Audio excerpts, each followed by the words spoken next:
Hello everybody, my name is Spoons Rattling. Welcome to another video where today we are covering the Chaplain and Terminator armor. Now, Chaplains, of course, are the sort of spiritual guides and priests of the the Space Marines. Sorry, not Chaos Space Marines, what am I talking about? They act as, again, spiritual guides, and on the battlefield they chant their litanies of hatred and of faith and of fire and so on and so forth to spur their battle brothers into a battle frenzy. Let's get into his stats. So the Chaplain and Terminator armor comes in at a very cheap 75 points, a whole 20 points lower than a Captain, so we need to keep that in mind. He moves 5 inches, standard for Terminators, toughness 5, same.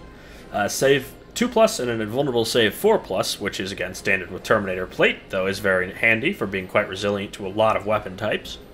Then he has 5 wounds, so 1 less than a Captain, leadership 5+, and OC 1. In terms of weapons, he can take a Stormbolter, which is rapid fire 2, 24-inch range, 2 attacks, he hits on 3s, at strength 4, AP 0, and damage 1. He can swap that out for a Relic Shield to give him +1 wound, to bring him up to 6 wounds, which is fine enough. I think it's really just whichever you think looks cooler, bring that. Then, in terms of melee weapon, he only has the one, is his Crozius, of course, which has 5 attacks, it hits on 2s, at strength 6, AP 1, and damage 2. A fine enough profile for killing infantry, but will struggle against 2+ save units. But, I mean, he has enough weight of attacks, so I think it's not the end of the world. In terms of abilities, he has 2, but they're only while leading units. Of course, he has the Litany of Hate, so when he leads a unit, you get +1 to wound rolls in melee, which is really useful, because Terminators, the only thing he can lead, are... They have, like, sort of mid to high strength weapons that really appreciate the +1 to wound to help them punch up against vehicles and the like, units like that.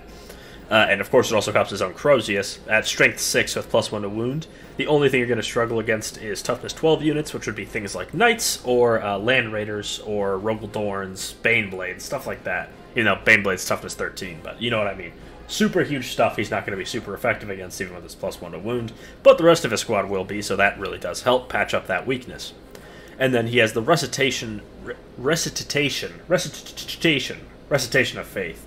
When leading a unit, they have a 4+ feel no pain against mortal wounds, which is very useful, as devastating wounds are mortal wounds again, though they don't spill over. That is still useful for things like autocannons that might have devastating wounds, or against, say, like a Gladiator Reaper, who will have devastating wounds when targeting these guys, and this will make that much less effective. 4+ feel no pains in general are just huge durability boosts. Any damage has a 50% chance to go away, but this only applies to mortal wounds, which is one of the best way to kill Terminators, so it is a good way of patching up their durability.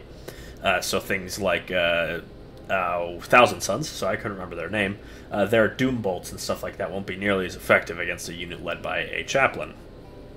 Let's get into how I would use him.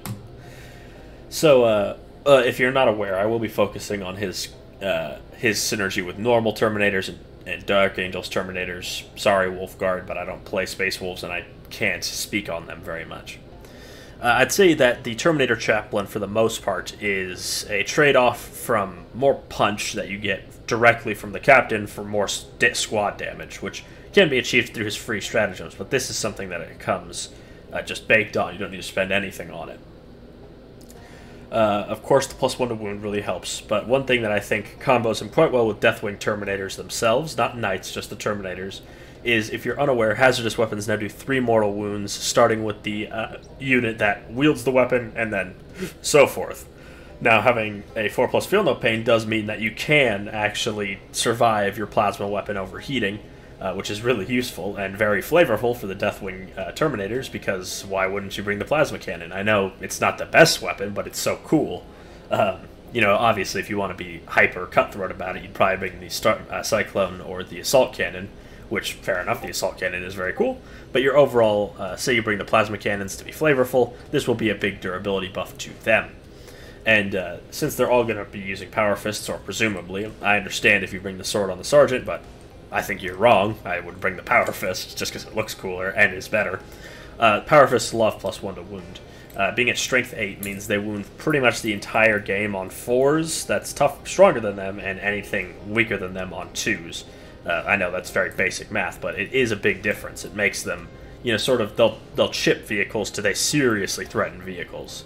Especially if you throw in, like, wound rerolls from the Inner Circle Task Force, which is a very powerful stratagem, and with +1 to wound, these guys will be tearing down vehicles with ease.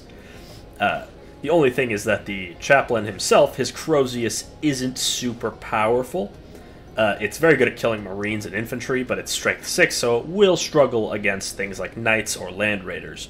However, I'd say in Inner Circle Task Force, he has less value because +1 to wound is so readily available from any objective you don't control, and means that his buff won't do anything if you're fighting on objectives. But if you're playing a mission, or say just in general, you have a lot of stuff to take the objectives, which you should. This guy could lead a big unit of super tough Terminators and just have them stomp up the board towards the enemy, and not so much focus on the objectives, but more so be like a time bomb, right? You set this guy right in the center of your army and just catapult them forward.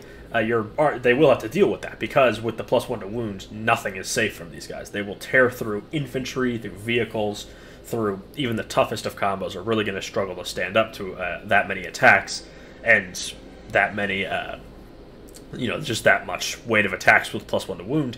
And of course, they still have their ranged weapons. It'll be a bunch of combi bolters, or storm bolters, sorry, and of course your heavy or special weapons.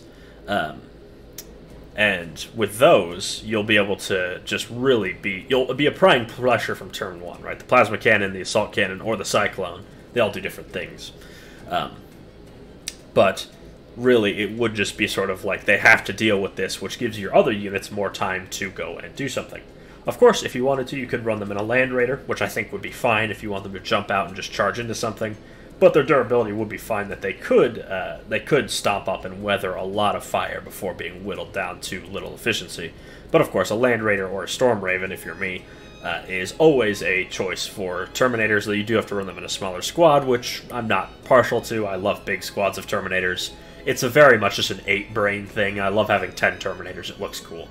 Regardless, I have been Spoons Rattling. Hope you enjoyed this video. Make sure to like, comment, and subscribe, and I'll see you all next time.